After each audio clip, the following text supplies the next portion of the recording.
Сәлеметсіздер ме, құрметті ұстаздар, оқушылар және ата-аналар. Биыл Ахмет Жұбановтың 115 жылдығына орай 11-ші сынып оқушылары дайындаған Ахмет Жұбановтың өмірбаяны мен шығармашылығы атты ашық тәрбие сағатын назарларыңызға ұсынамыз.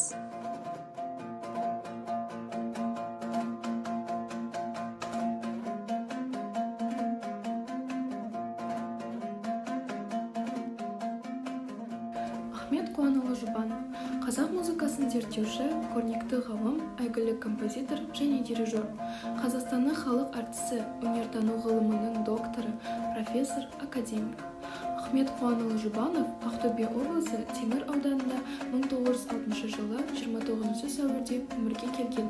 Жасынан музыкаға бейімділігі байқалып, домбыра, скрипкадан бірінші ұстазы Құсайын Ашғалиев сабақ береді.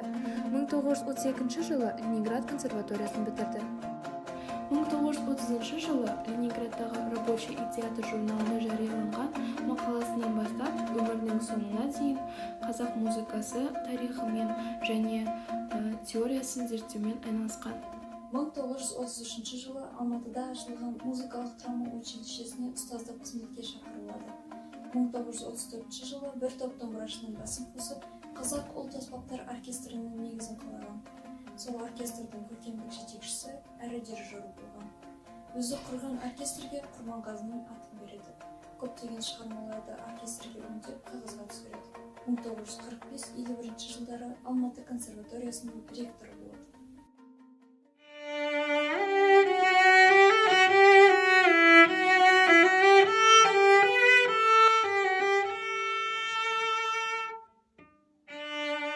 Ахмет Қуанұлы адам қабілетінің қандай құдіретті болатынын нақты да нәтижелі істермен көрсете алды. Алғашқы музыкалық әліппе, қазақ музыкасын зерттейтін ғылыми кабинет, ғылым академиясындағы өнертану секторы, Мұхтар Әуезов атындағы әдебиет және өнер институтының музыка бөлімі, қазақтың халық аспаптары оркестрі, қазақтың мемлекеттік филармониясы, қазақ консерваториясы, ондағы халық аспаптар кафедрасы, қазақтың музыкалық театры, міне осының бәрінің ұйытқысы Ахмет Қуанұлы Жұбанов болды. Ахмет Жұбановтың мұрындық болуымен 40-шы жылдары ұйымдастырылған ғылыми экспедиция 80-ші жылға дейін Қазақстанның түкпір-түкпірінен 10 мыңдай ән күй нұсқаларын жинаған. Қазақтың кәсіпқой халық композиторларының өмір деректерін жинастырып, шығармаларын нотаға түсірген. Ұлы күйшілер Құрманғазы, Дәулеткерей, Тәттімбет, Қазанғап туралы монография ғылыми зерттеу еңбектері қазақ музыкасының ғылыми тарихын қалыптастыруға үлкен үлес қосты.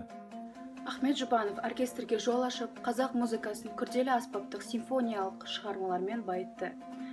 Композитор ретінде қазақтың музыкалық мәдениетіне өзіндік мелодиялық өрнек қосқан. Ондаған ән мен күйдің, романстар мен хорлардың, вокалдық шығармалардың авторы болған. Композиторлық шығармаларының көрнектілері Латиф Хамидимен бірлесіп жазған Абай және де Төлеген Тоқтаров опералары, қызы Ғазиза Жұбанова аяқтаған Құрманғазы операсы.